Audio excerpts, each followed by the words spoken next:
While an entire village trembles before a demonic shadow tiger, a simple mountain shepherd obliterates it with a single stone from a wooden slingshot.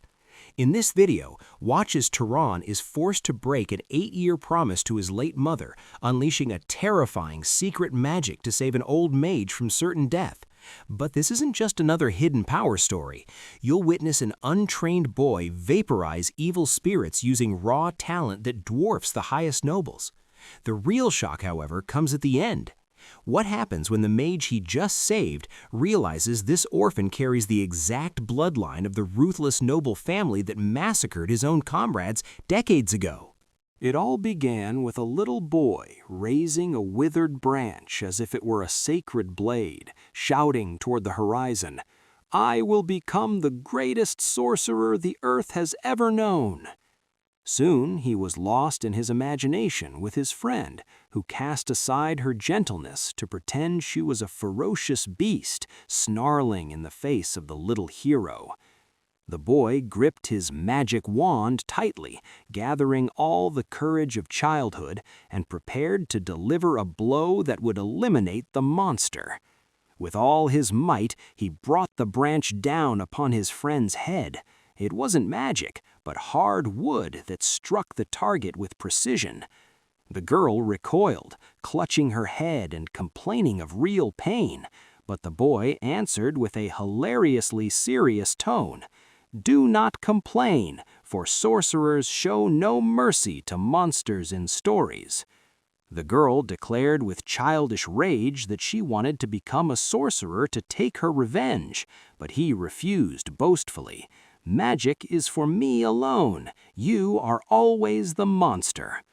From a distance, Grandpa Labbus watched the scene with a wise smile, muttering, "Children fill this cold morning with blood and vitality." The two children ran toward him, curiosity gleaming in their eyes. "Grandpa, tell us, how can we become real sorcerers?"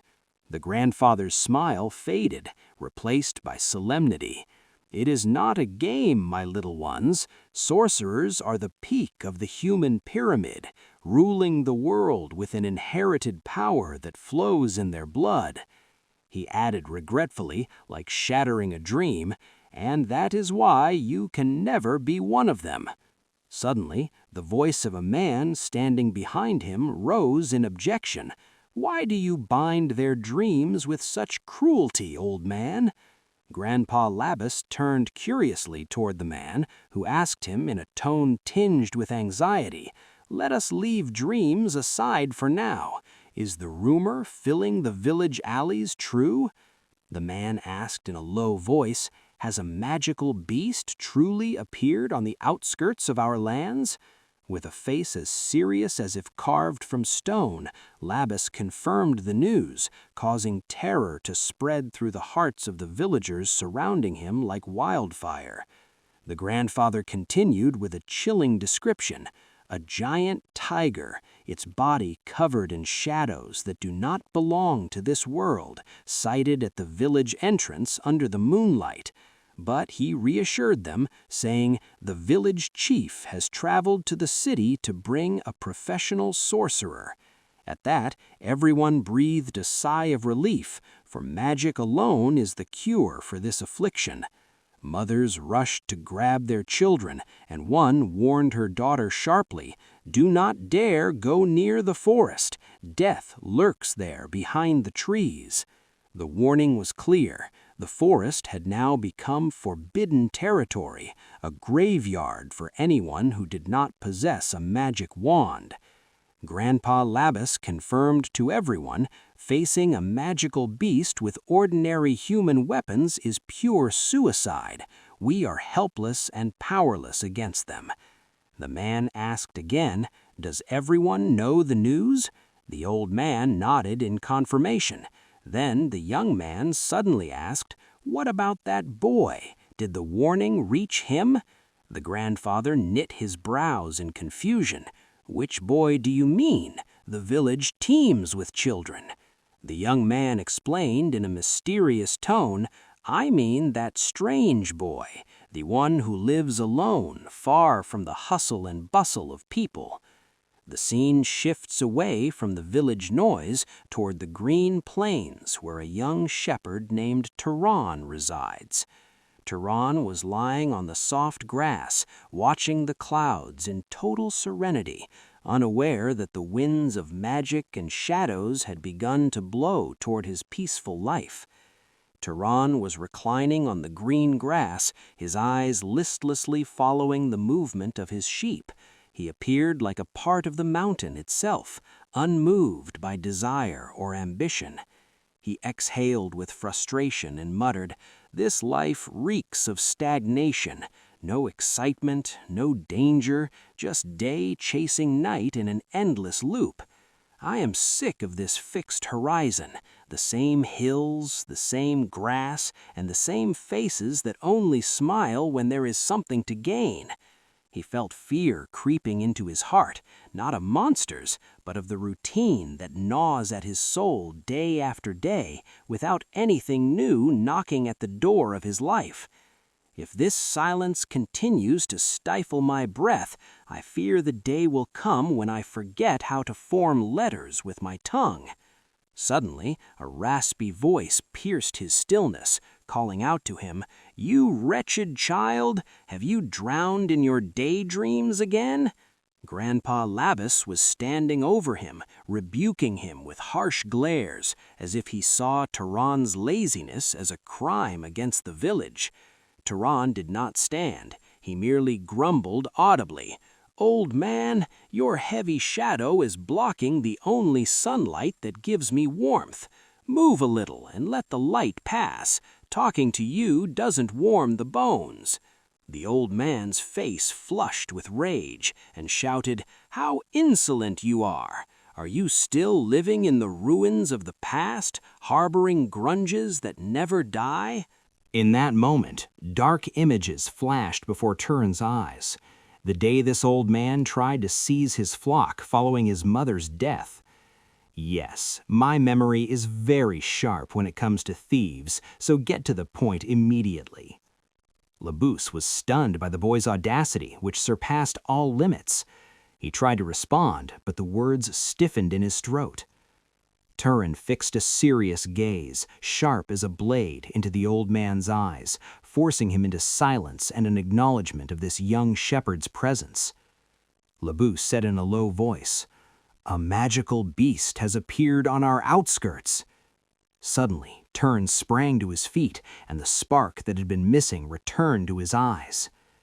The old man explained, "It is a beast the size of a house. I came to warn you before returning to protect the village." But Labbus's astonishment grew even greater when he saw that Turan did not tremble. He showed no fear. Instead, his features looked as though he were receiving good news. The old man tried to regain his composure. "Be careful, boy. Stay close to your flock until the village chief returns with reinforcements."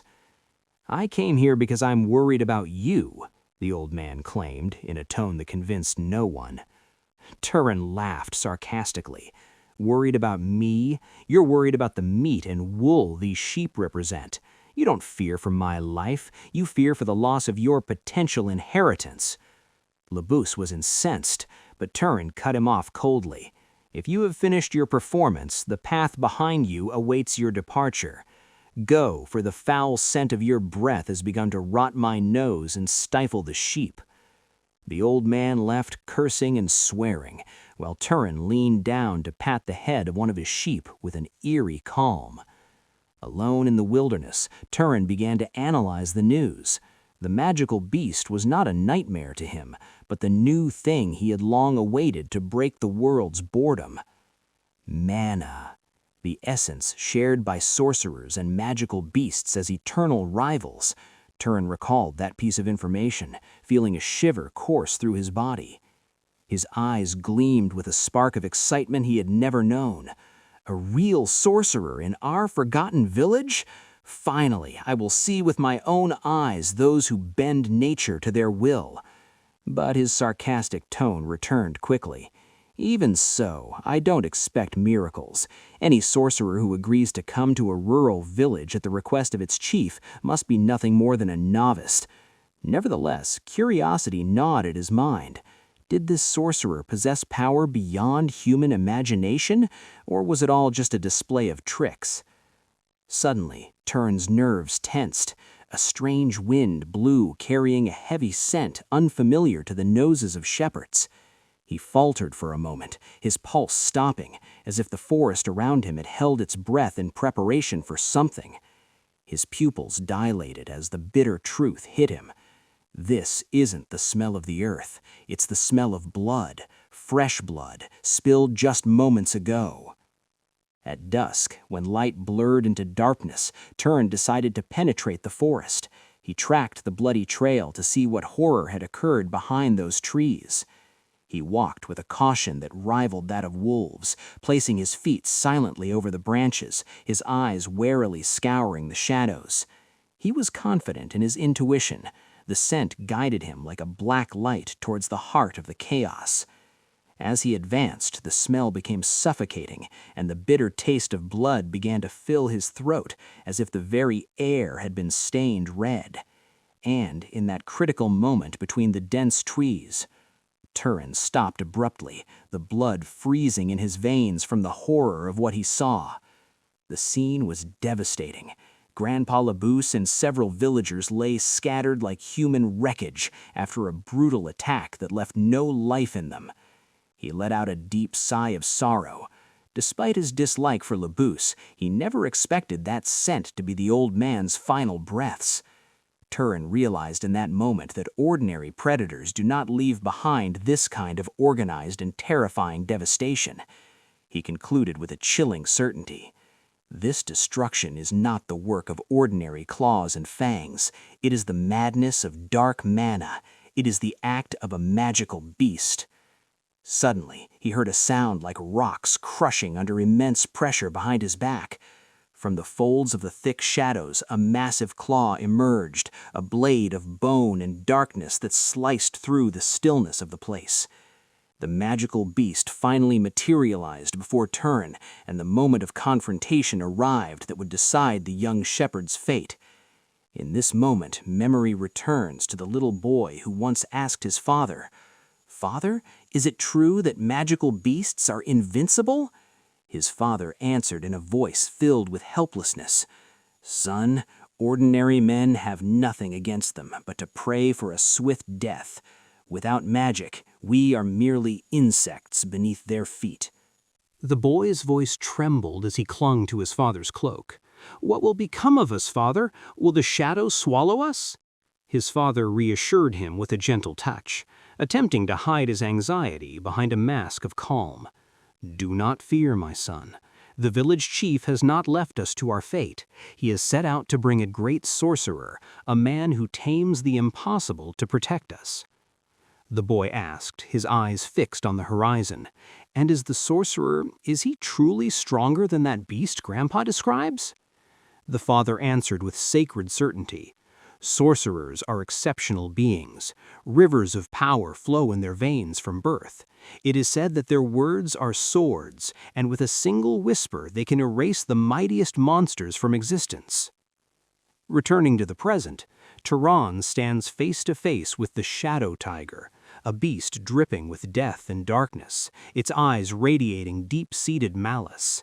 Yet the shock was not the beast, but Turan himself. The young shepherd stood with legendary steadiness, without a flinching eye or a trembling hand, as if fear were a word that had never entered his dictionary. Turan parted his lips and uttered a single word, cold as the grave: death. The tiger froze in its tracks instantly. Its massive body shook as if an invisible lightning bolt had struck its vitals, and confusion became evident in its staggering movements. The beast floundered, unaware of the magical poison that coursed its being the moment it heard that forbidden word. In that instant, Turan's body began to emit a terrifying light. A lethal red aura radiated from his pores, transforming the quiet shepherd into the embodiment of destruction. Turan scratched his head with childish annoyance, his eyes watching the beast swaying. Damn it, it seems the power of the word wasn't enough to crush it completely as I planned. The tiger regained its balance and lunged like a black hurricane toward Turan, bearing claws that sliced the air with a terrifying sound. Without retreating an inch, Turan shouted a definitive command that shook the foundations of the forest. "Halt!" The beast recoiled as if it had struck an invisible steel wall. Its claws retreated under the weight of the authority latent in the boy's voice. Turan sighed with boredom. Even this failed to end it quickly. It seems this tiger's hide is thick enough to resist my direct orders. The tiger lunged a third time, blinded by wounded rage, a suicidal assault aimed at shredding everything in its path. Turan was forced to leap backward with graceful agility to evade a blow capable of crushing boulders, realizing then that pure magic was not the only solution here. "All right, big cat," he thought seriously. "Since you refuse to die by words, I'll try a method shepherds know well."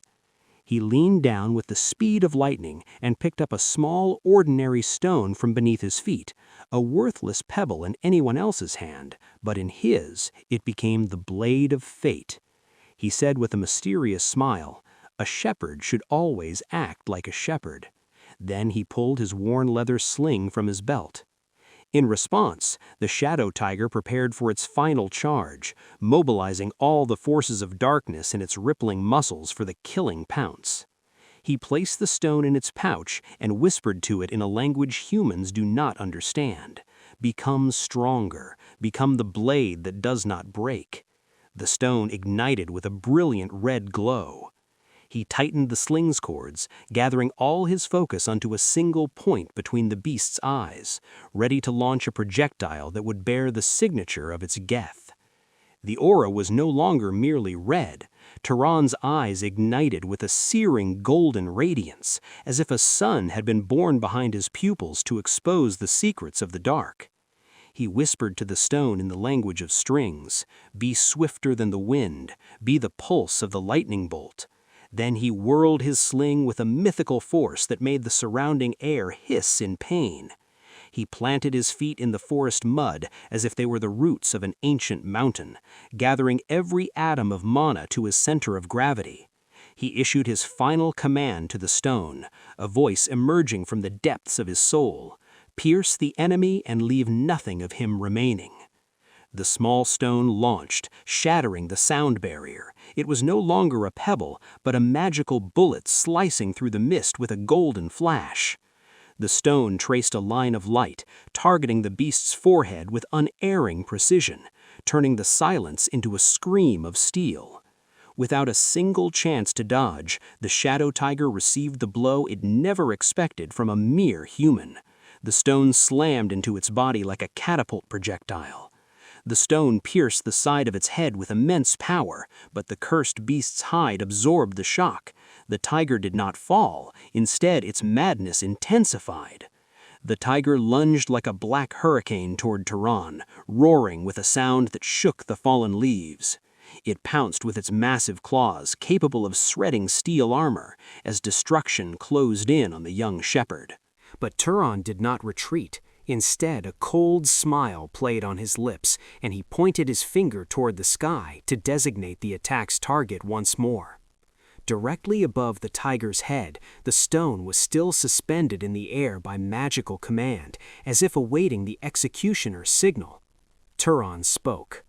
The small stone plummeted from above like a falling meteor, aiming for the fatal weak point in the gargantuan beast's skull.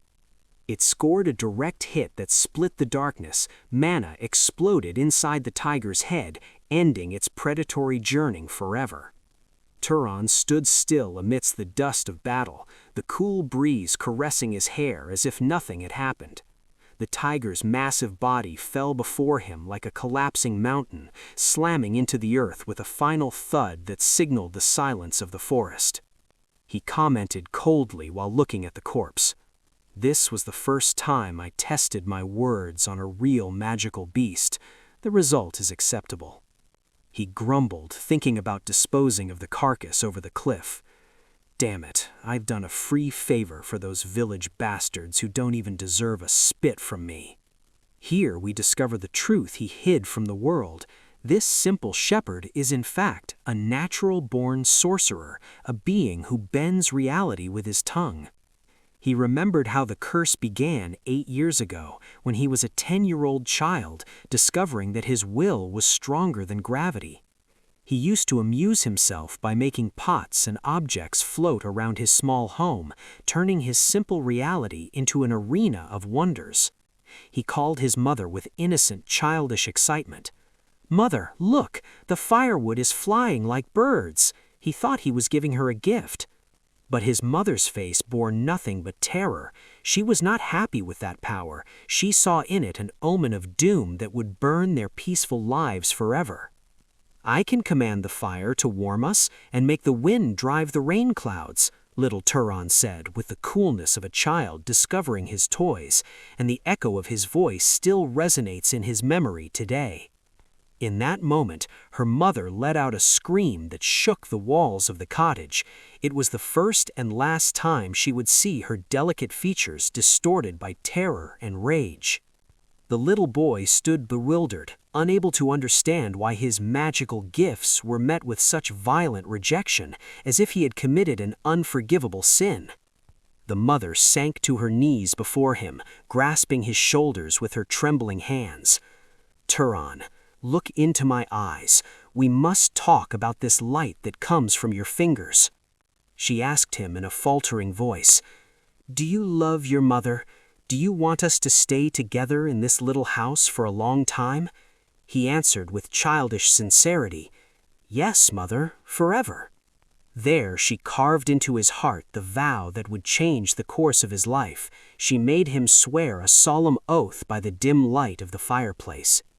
"Promise me, my boy, that you will never awaken this power again, and that new living beings shall see what you can do. Stay ordinary, Turan, for excellence in our world is a death sentence." The boy did not grasp the weight of the words, so he asked innocently, "Why? Aren't we like the heroes in the stories?" She reminded him of the tales of nobles and knights she used to tell him before bed. He nodded his head. "I remember them well. Those stories that draw the map of the world, where the title of sorcerer is both a crown and a curse. The nobles are the sacred lineage descended from the blood of the ruler Freya, the savior of humanity. They are the undisputed kings of magic and masters of the world. As for the knights, they are the product of the great blood of nobles mixing with the blood of mortal humans, a lineage that possesses strength but lacks political immunity." The mother praised his intelligence, then explained the bitter truth. Because of this, nobles are treated as gods, while other sorcerers remain at the mercy of fate. In a whispering voice, she revealed the great secret. "You inherited this power from your father's veins. He was a great knight, but he paid dearly for his strength. You carry a forbidden legacy, my son. The magic of knights is the treasure coveted by tyrants." She warned him sternly. "The world outside this village teems with mighty nobles who view knights as mere slaves to serve their whims. If your secret is known, your life will end in shackles." With a sad smile mixed with hope, she asked for her final oath. "Swear to me that this secret will remain buried in your chest as treasure is buried in the depths of the sea." We return to the bitter reality where Turan says to himself, 8 years have passed since that day, and my mother's command is still the compass that guides my steps. He looked out the window at the towering mountains. I will never break this promise. My magic will remain my secret, and my strength will not be a display for those who do not deserve it. I have no desire to leave this mountain, nor to give up the calm of my simple life for blood-stained glories. Suddenly, the silence of the house exploded with the sound of violent noise coming from outside, as if the forest had decided to storm his seclusion. The walls of the wooden cottage shook under the impact of rapid strikes, and a voice screamed, demanding it be opened immediately. An unknown person shouted from behind the door, "Turan, come out, shepherd! The village is burning, and we need you!" Turan placed his hand on the doorknob, feeling the coldness of the metal, realizing that the moment of hiding had ended and the world had finally come knocking at his door. Turan opened the door slowly to find a group of village men before him. Their faces were flushed with blood, and their eyes burned with a blind hatred as if they had come to scorch the earth beneath his feet. He showed no agitation. Instead, he let out a provocative, sleepy yawn and asked in a sleepy voice, "What drove you to leave your burrows at such a late hour? What do you want from me?" Before they could utter a word, he added with a sarcastic smile, "Or have you come to frame me for Labus's blood, which hasn't even dried yet?" One of them lunged and violently grabbed Turan by the collar, screaming in his face, "You insolent bastard! How dare you mock us while you are stained with shame?" The man accused him, his voice trembling with rage. "You used that poor old man as a bait for the beast to save your own skin. You are the real killer, Turan." Turan remained still as a marble statue. Not a single hair on his head shook, and his eyes observed these holy men with a terrifying coldness. He slowly removed the man's hand from him and said with the calm that precedes the storm, "I understand perfectly the malicious intent behind this circus you've staged in front of my house." They wondered with angry astonishment, "What are you talking about, you lunatic?" He answered them in a tone dripping with venom. "You are looking for a scapegoat to blame for your own cowardice. You left an elderly man to face death alone while you hid behind your locked doors, and quite simply, you want to slaughter me to wash your filthy consciences." The man lost his temper and lunged crazily to land a powerful punch toward Turan's face, attempting to silence the truth that exposed their hypocrisy. But Turan tilted his head at the last moment with incredible agility, leaving the man's fist to strike the empty air. During his evasion, he thought coldly, "Magic is the most suitable solution to discipline these nuisances without breaking much of a sweat." With a sudden movement, Turan directed a powerful headbutt to the man's forehead. The sound of the collision made the others recoil in fear. Inwardly, he contemplated the philosophy of power. The sincere desire to do something is the fuel that ignites mana and transforms imagination into a tangible reality. Turan whispered a hidden command, a single word that no one heard: "Fall." Suddenly, one of them tripped as if the earth had tilted beneath his feet, falling face first into the mud. Turan commented to himself, "No need to overdo it. A tiny amount of magic is enough to break their false pride." He began to walk among them with a regal calm, while they tried to pounce on him only for their limbs to betray them every time. He moved with extreme reservation, careful that their eyes would not catch a glimpse of the glow of his true magic, for a secret is too precious to be revealed for the sake of scum. He picked up a sturdy branch from the ground and began delivering precise, painful strikes to the joints of anyone who approached him, as if he were herding a stray flock. With lightning speed, he took control of the rhythm of the fight, continuing to discipline these hypocrites who had come to give him lessons in morality. It wasn't long before it was over for everyone who dared to knock on his door. They lay on the ground, groaning in pain under the moonlight, while Turan stood over them like an unbending blade. He looked at them with contempt, remembering bitterly that he had lived for 8 years swallowing his intelligence and strength to protect himself from their treachery and endless hypocrisy. Turan cast a final look full of contempt at the body sprawled in the mud and said in a cold voice, "Instead of wasting your breath screaming here, if you had used this energy to dig a grave worthy of old Labus, it would have been more honorable for your cowardice." From the shadows, a group of village women emerged. Turan grew wary and asked in a sharp tone, "Have you come to participate in this farce as well?" One of them answered in a trembling voice, "No, we only wanted to see with our own eyes the boy who defied everyone." A heavy silence fell over the place, broken only by the rustling of trees, before Turan pointed toward the prone men. "Take these fools away from my doorstep. The stench of their hypocrisy makes me sick." He entered his house and locked the door, sitting down to think about the consequences. Going to the village tomorrow will be like walking through a minefield. Those bastards do not forget an insult. They will undoubtedly try to use Labas's blood to pressure me in trade. They will offer meager prices for my crops and sheep as a form of punishment." But he clenched his fist and smiled sarcastically. "I don't care. If they try to tamper with my livelihood, I will teach them the same lesson again, for striking is the only language hypocrites understand. I believe the bitterness they tasted today will keep them away from my borders long enough for me to regain my peace." Knock, knock. Suddenly the door shook with quiet but confident taps. Turan knit his brows in bewilderment. Have they truly lost their minds to return a second time? He rushed to the door and flung it open violently, shouting at the caller, "Which of you longs for his end tonight? My patience has run out."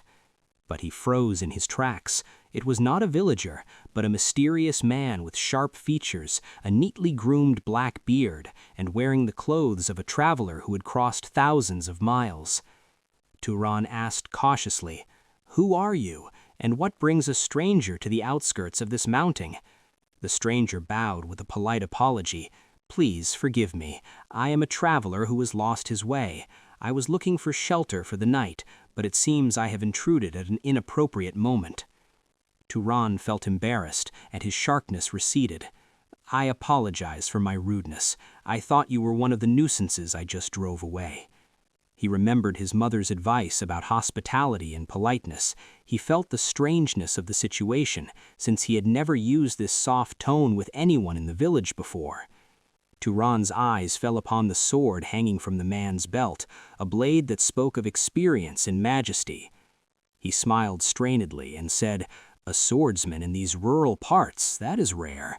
If you are looking for a comfortable inn, you have knocked on the wrong door, for my house is but a shepherd's hut." But the rumbling of the hungry traveler's stomach interrupted his speech.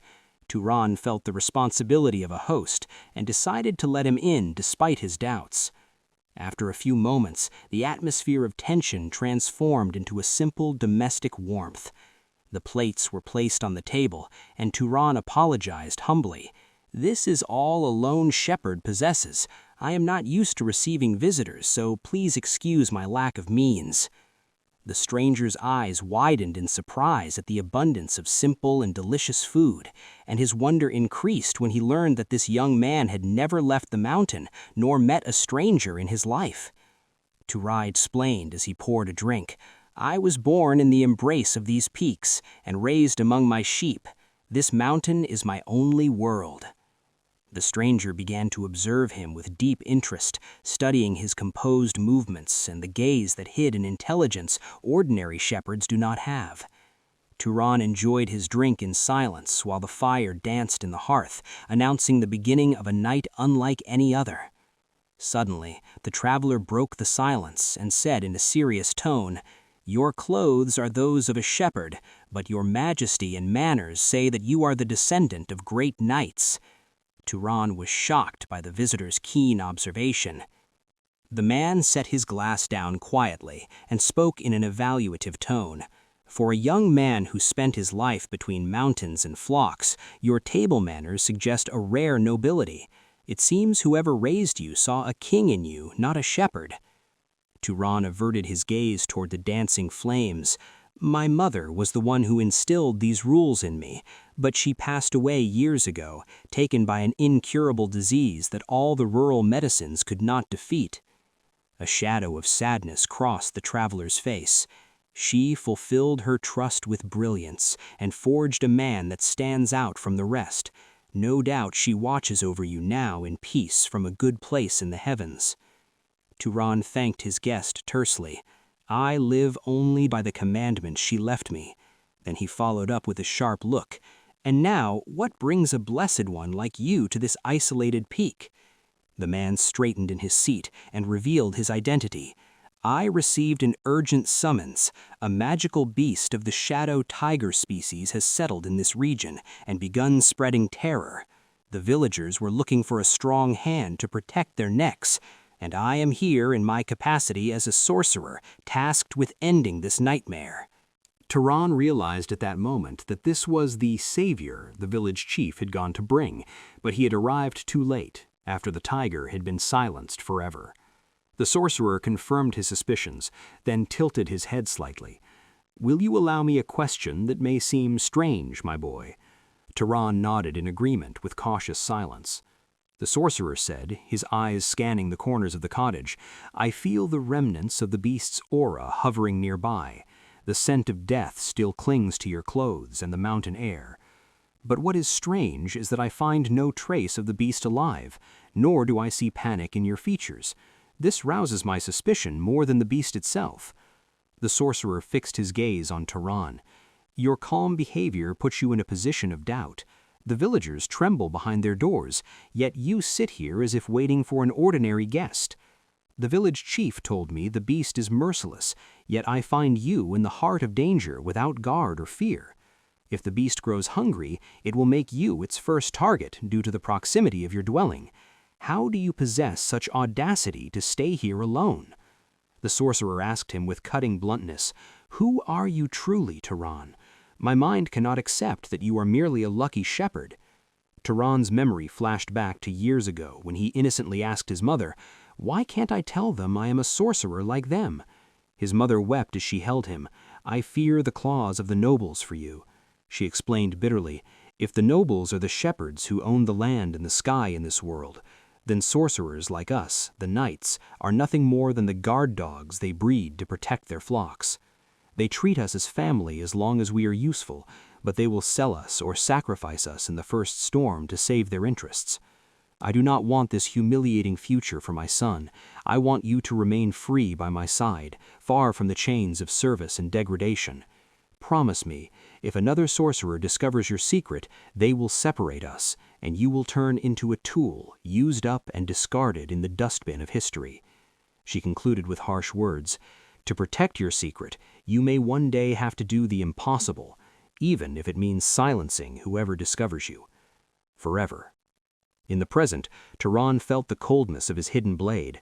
The moment his mother feared had arrived, and the sorcerer sitting before him had begun to catch the scent of his truth. The sorcerer asked in a sharper voice, "Why do you hesitate to answer? Is your silence a confession of something you were hiding?" A heavy silence prevailed, and Turan gripped his blade hidden beneath the table, his eyes watching for any treacherous movement from his mysterious guest. Suddenly, the sharpness of the sorcerer's features broke, and he burst out laughing. "My God, look at your serious face. You completely ruined my joke with that stiffness." The young man apologized quietly. "I apologize. It seems I do not possess a sense of humor worthy of your city." The man replied with a warm smile, "Don't worry, your reaction is very natural for someone who hasn't associated with sorcerers before. People think we are killing machines and don't expect a joke from a man who tames lightning." Then the sorcerer suddenly realized, "How clumsy of me. We've spent the night talking and haven't introduced ourselves yet." The man extended his large hand, in which years had carved furrows of experience, and said with dignity, "I am pleased to meet you, brave young man. My name is Chiron, a traveler seeking a conclusion worthy of his journey." Our hero shook his hand with confidence. "And I am Turan, just an 18-year-old shepherd trying to maintain his flock on this harsh mountain." They sat down again, and warmth returned to circulate through the cottage as the fire danced in the hearth. Chiron said with a smile, "I turned 75 this winter." Turan marveled, "You don't look it at all." The elder explained, "Sorcerers age like oak trees, very slowly, for mana prolongs our lives and grants us extra time." Turan asked with genuine curiosity, "And how did you end up wandering alone after all these years?"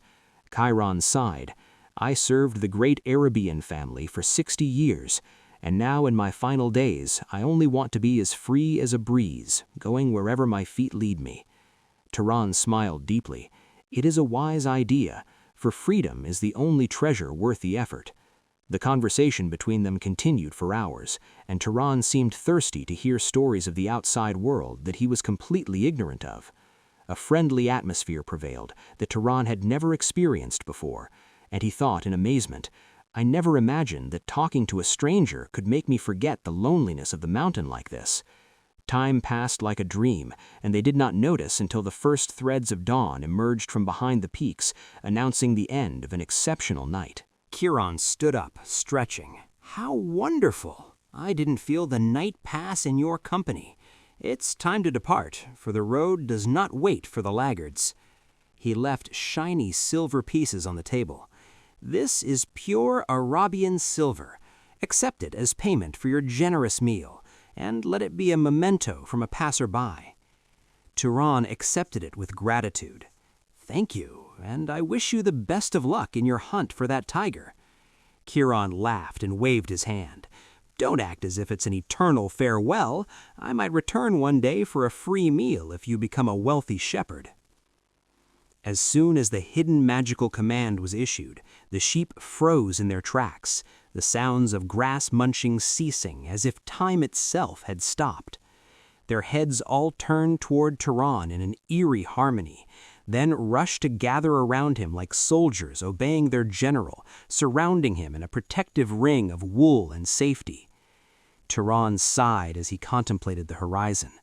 That was the first time I faced another sorcerer face to face.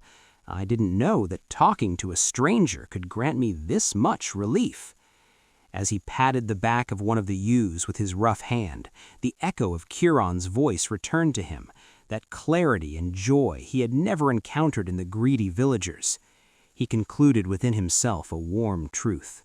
Of all the faces that have crossed my life, Kiran was the only one who carried a kindness untainted by self-interest.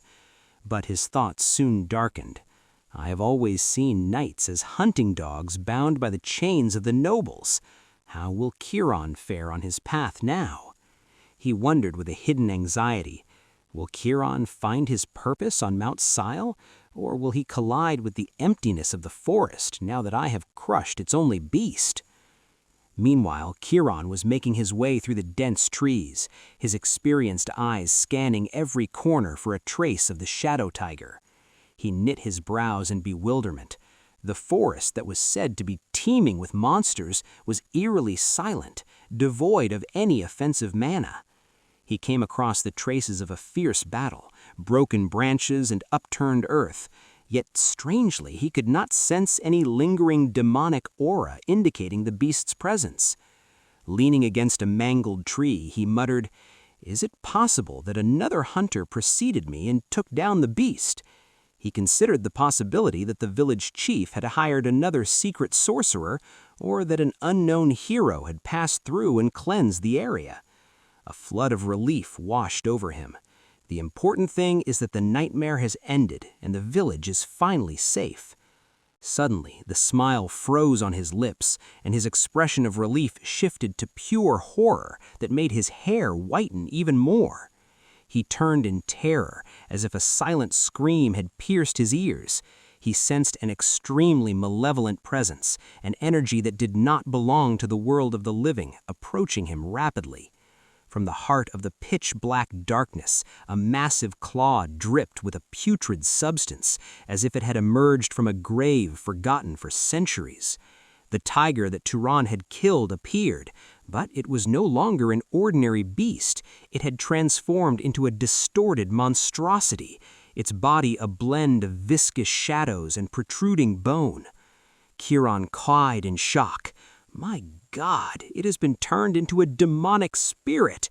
It has been resurrected from death in an even more evil form. Panic filled his heart as he wondered who in this world possesses the folly or the cruelty to do something of such an atrocity. He found no time to analysis as the claw of the undead tiger lunged like a sledgehammer to shatter the rock he had been standing on.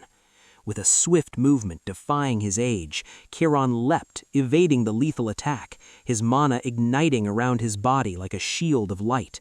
He shouted, warning himself, "This is what happens when a foolish sorcerer kills a beast and does not absorb the remaining mana in its corpse. No true sorcerer could commit such a catastrophic error." Kiran soared into the air, using flight magic to escape the jaws of the demonic spirit that roared with a sound like the shattering of souls, realizing that the true battle had only just begun. Who struck down this monstrosity and left its carcass to desecrate the earth with the manna of death? Kiran wondered in bewilderment, watching the demonic spirit sway before him like black smoke. It is impossible for this to be the work of a novice knight. A novice would fall dead before even glimpsing this tiger's shadow, let alone killing it. This act bears the signature of a reckless expert. As fireballs formed between his trembling fingers, dark suspicions haunted him. Was leaving the corpse like this an intentional trap? Is there someone seeking to turn this mountain into a focal point for demons? Regardless, there is no time for analysis. I must burn this filth before it consumes the forest. Turan gathered his pride and mobilized every atom of mana in his veins for a final assault. He unleashed a massive burst of energy that took the form of a searing bolt of light, piercing the night's silence as it hurtled toward the tiger's dark heart. But to his horror, which froze the blood in his veins, the beast opened its mouth and swallowed the magical arrow, turning its light into ash scattered by the wind. Turan was shocked as the bitter truth hit him. This beast's mana, it is surging and swelling. It is now levels beyond my own energy. Suddenly, the tiger dissolved into the ground and vanished within its own shadow, leaving the old sorcerer staring into the void in a lethal state of confusion. Turan realized that the beast had not fled, but was using shadow magic to launch a counterattack from an angle no human could imagine. At that critical moment, Turan's own shadow stretched unnaturally behind his back, as if the earth itself had begun to breathe death. The old man was oblivious, searching for his opponent among the tree branches, while the danger was emerging from beneath his feet. The tiger exploded from the heart of the shadow, attacking him with his long tail covered in poison spikes like a whip from hell. Time did not allow him to react. The tail tore through his cloak and sank its fangs into his arm, letting his warm blood spill onto the dry leaves. Turan retreated, panting in pain. This is not an opponent that an ordinary knight, nor even a professional sorcerer, can survive alone. I never imagined in my worst nightmares that I would face a demon of this level in this forgotten corner of the world. As the beast approached him with heavy, victorious strides, the old man wondered bitterly, will this unknown forest be my final grave? But suddenly, a spark of defiance ignited in his eyes. No, I will not surrender my soul so easily. If I must fall, I shall not fall alone. I will take this monstrosity with me to hell, he swore in a voice that shook the foundations of the forest. He gathered all that remained of his life, every last drop of mana, and concentrated it in the palm of his hand until it turned into a white glare that nearly blinded the eyes. In response, the beast bared its fangs and advanced boastfully, confident that its next strike would end the old sorcerer's life. Turan held his breath, waiting for the moment the beast's jaws neared his neck to unleash his suicidal attack at maximum power. Without hesitation, he leapt toward death, the mana screaming between his hands like a caged hurricane. And suddenly, a small blue light pierced the darkness of the forest, a light as cold as ice, arriving to sever this dance of death in its final moment. The night exploded with a staggering blue flash, cleaving the forest's darkness like a blade of celestial ice, piercing the shadow tiger's body with a force that shook the very foundations of the earth. Turan froze in place, astonishment paralyzing his limbs. He realized in the blink of an eye that his certain death had been averted by an attack whose precision and power surpassed everything he knew of magic. The living dead beast collapsed to the ground, a demonic hiss emitting from its body, while the blue light continued to shimmer in its wounds. Turan slowly raised his head as a familiar voice, eerily calm, reached his ears, asking with composure, "Old sorcerer, are you still clinging to life?" Turan's pupils dilated as he beheld Turan standing amidst the shadows. He muttered with a shaky smile, "It seems this shepherd's joke is more bewildering and dangerous than all the jests of sorcerers." Turan approached with steady steps, his calm expression unchanged, as if confronting a demon in a dark forest were nothing more than an evening stroll. Turan cried out in wonder, You are a sorcerer. You're not just a lucky shepherd, are you?" Our hero nodded, confirming the truth he had long hidden, leading the old man to ask bitterly, "Why did you bury such great power beneath the tattered clothes of a shepherd? And why did you return to risk yourself? You could have left this old man to his fate and fled with your flock far from this hell." Turan traced a slight smile, like a flash of lightning in a sky thick with clouds. Memory returned to a quiet moment in Turan's cottage. The carcass of a wolf lay at their feet, and the sound of firewood crackled in the hearth. Turan had been watching his guest with curiosity. With skill like that, you could frequent the palaces of nobles and gather gold in the great cities. Why waste your life in these wastes? What compels you to fulfill a promise to a rural village chief who cannot even afford the price of your cloak? Kiran sighed with dignity. These villagers live in total isolation, defenseless against the monsters of this harsh world. Leaving them to their fate is a sin the conscience cannot forgive. Turan replied coldly, "But that isn't your fault, and you aren't responsible for their weakness. Why carry the burdens of others?"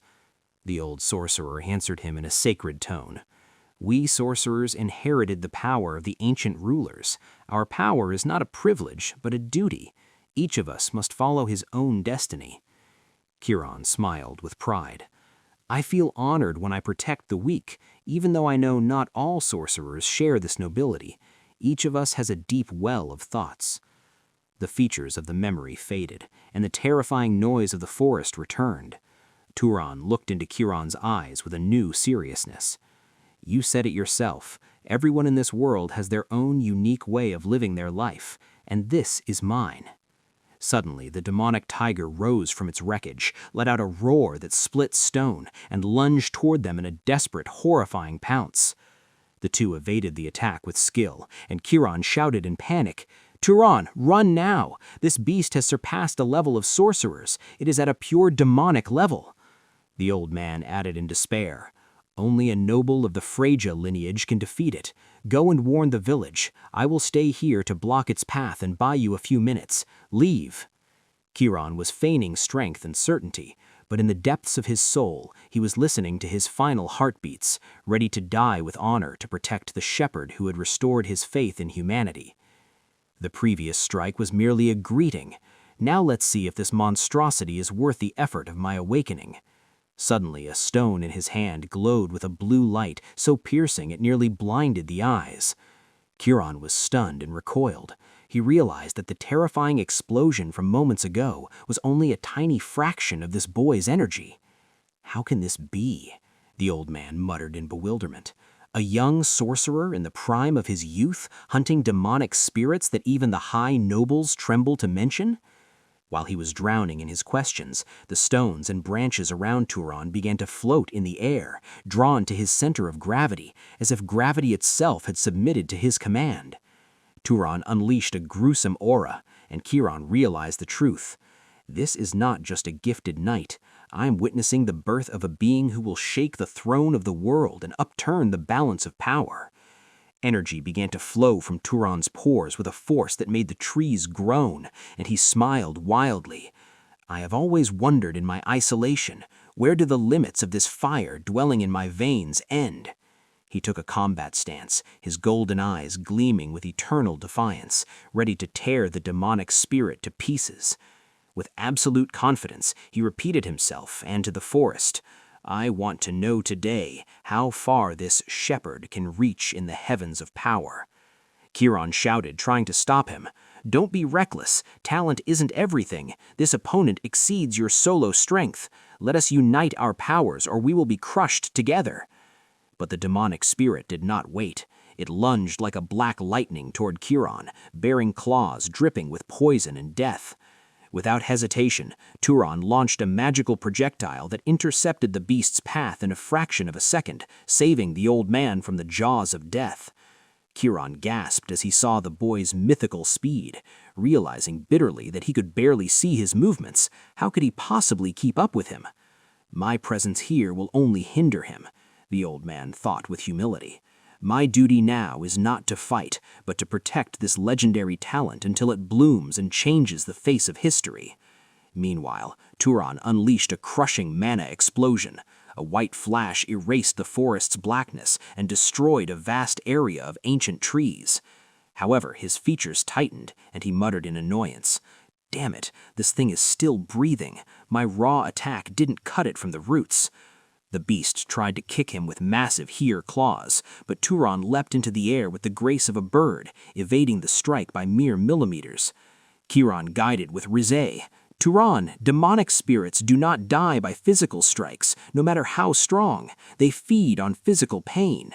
Turan retreated with a quick dash and asked him, "Then how do I annihilate this shadow that refuses to perish?" Kiran answered him with a shout, "You need purifying elements. Use fire or lightning. Only magical elements can tear through the essence of evil spirits."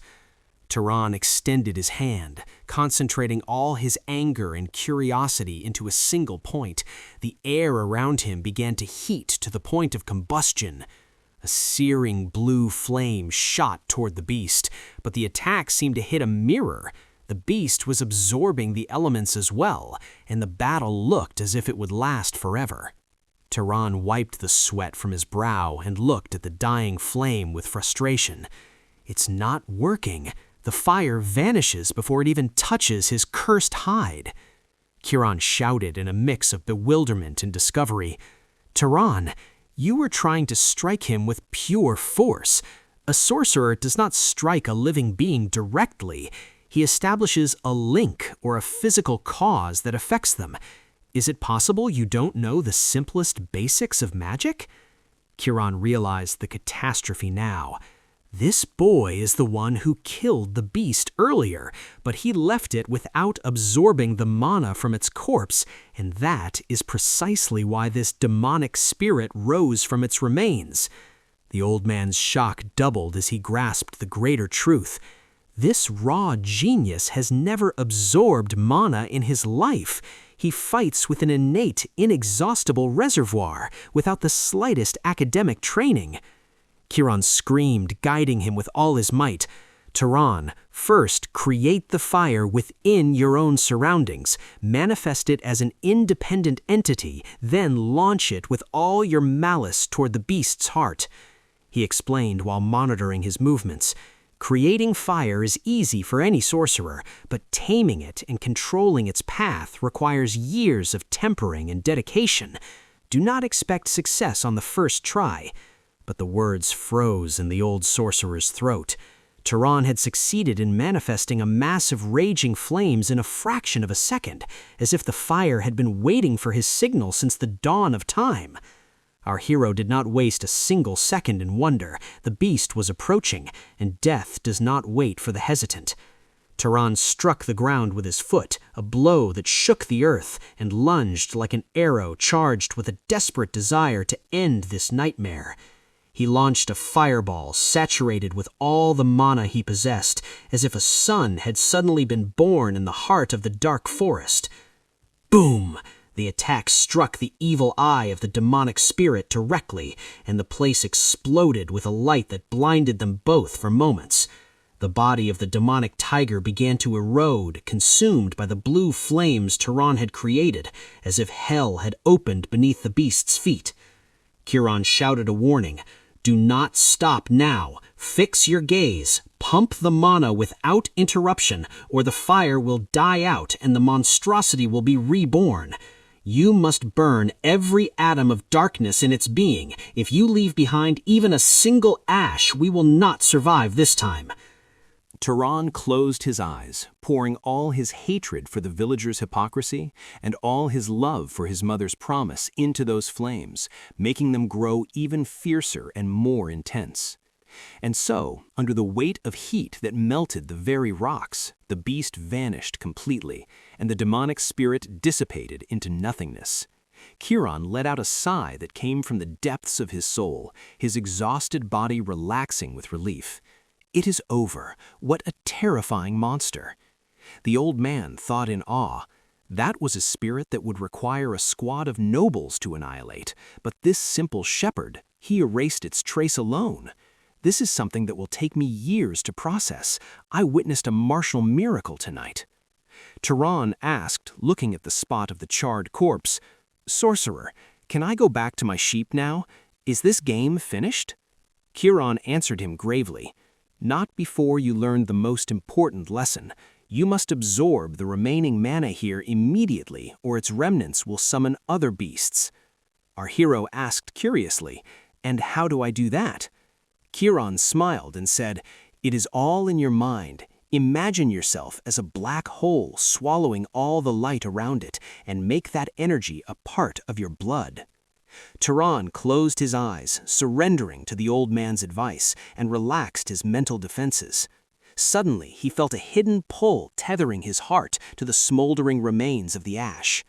From the wreckage of the demonic spirit, threads of emerald green energy began to rise like serpents of light, drawn toward the palm of the young shepherd. It was not mere absorption, it was a total invasion. Turan swallowed that mana entirely in seconds, turning the beast's remains to cold, lifeless ash. When he opened his eyes, they were no longer golden or blue. They glowed with a deep green flash, reflecting the power of nature and the mana that had settled within his depths. He felt a heat coursing through his veins, as if rivers of light had carved their way inside his body, opening energy channels that had been blocked since the moment of his birth. Turan stood bewildered, staring at his hands which trembled with a strength he had never known before. "What is this feeling? It's as if the whole world is pulsing beneath my skin." Chiron smiled with dignity. "It is the magic of the first awakening. You will feel as though you have been born anew, though your mind may need time to process this flood of power." The sorcerer asked him gravely, "Was this truly the first time you have fed on mana?" Turan nodded silently, astonishment still holding him in its grip.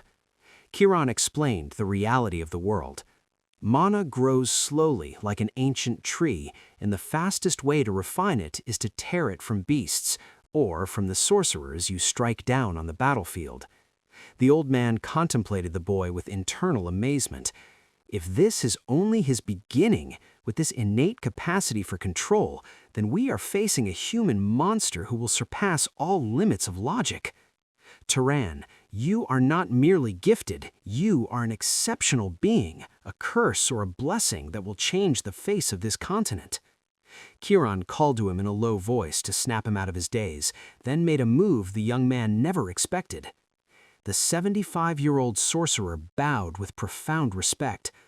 "I apologize for my insolence and my poor judgment.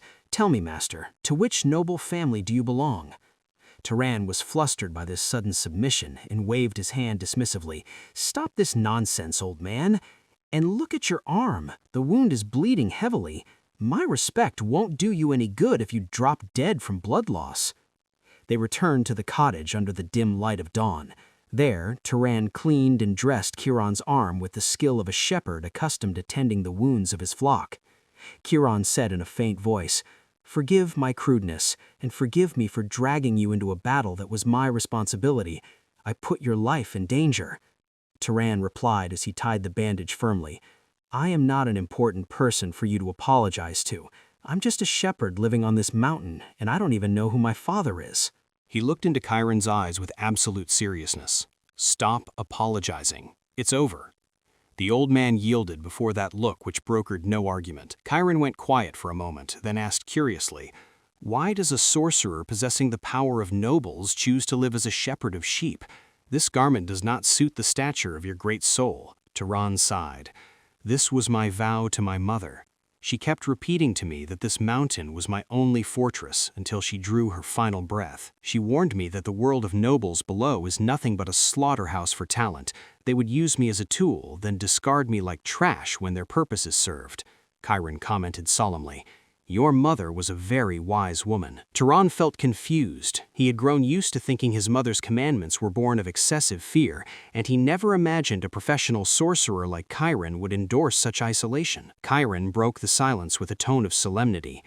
"My son, your mother was not exaggerating her fears. She was reading a reality written in blood long before you were born. You carry in your veins a power that does not merely attract mana, but attracts conflict and ambition like a magnet, exactly as happened 2 decades ago." The sorcerer recalled memories of the bloody war.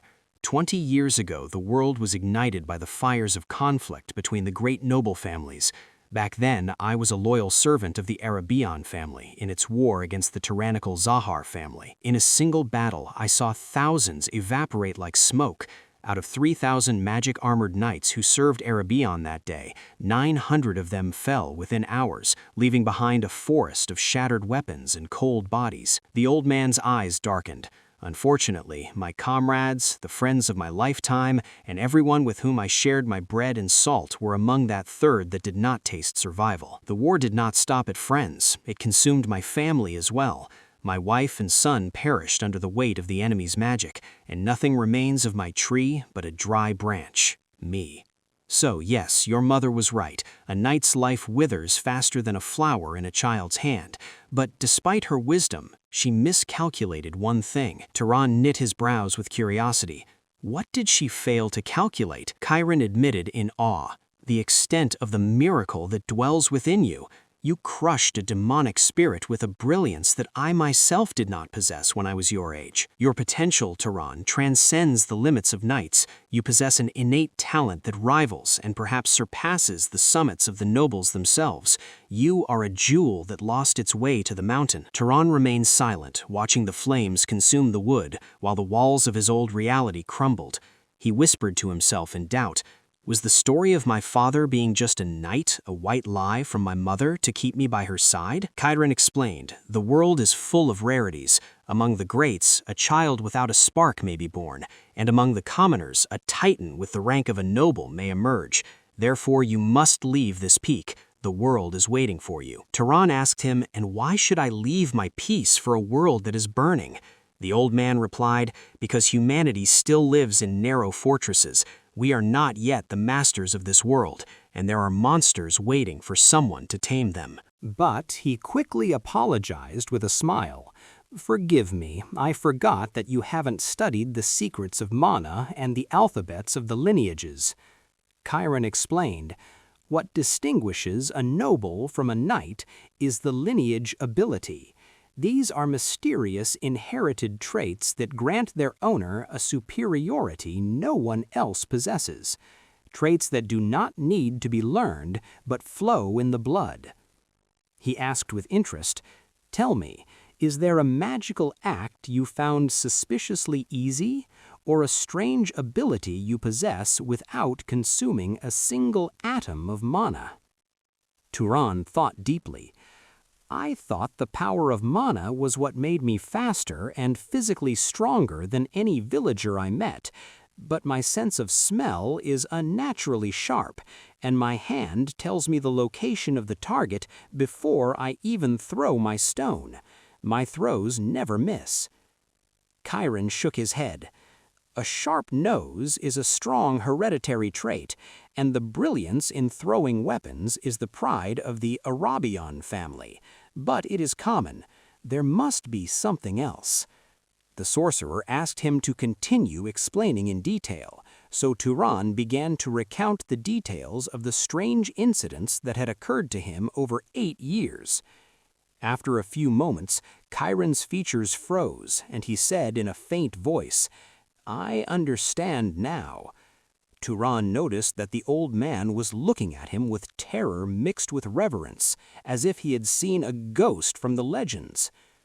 Turan called out to the old man in a voice filled with confusion, but Chiron was drowned in his own bewilderment.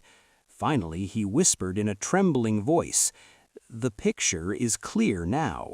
I know with certainty which of the noble families granted you their terrifying legacy.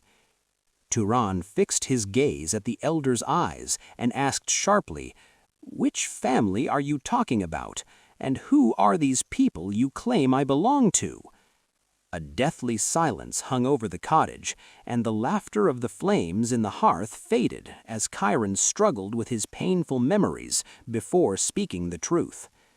Chiron said bitterly, your abilities, my boy, your predatory senses and the lethal precision of your throws belong to one of the greatest and most ferocious noble families in the kingdom, those whom everyone nicknames the Stalkers or Human Hunters. Then he unveiled the name that makes the world tremble. It is the Zahar family, the lineage that brought woe upon my own family, the fierce rival against whom I fought bone-crushing wars 20 years ago. The words fell like a thunderbolt upon Turan's ears, his blood froze in his veins, and his tongue failed to speak, as he began to realize that his destiny had become tied to the greatest enemy of the man who had just saved his life.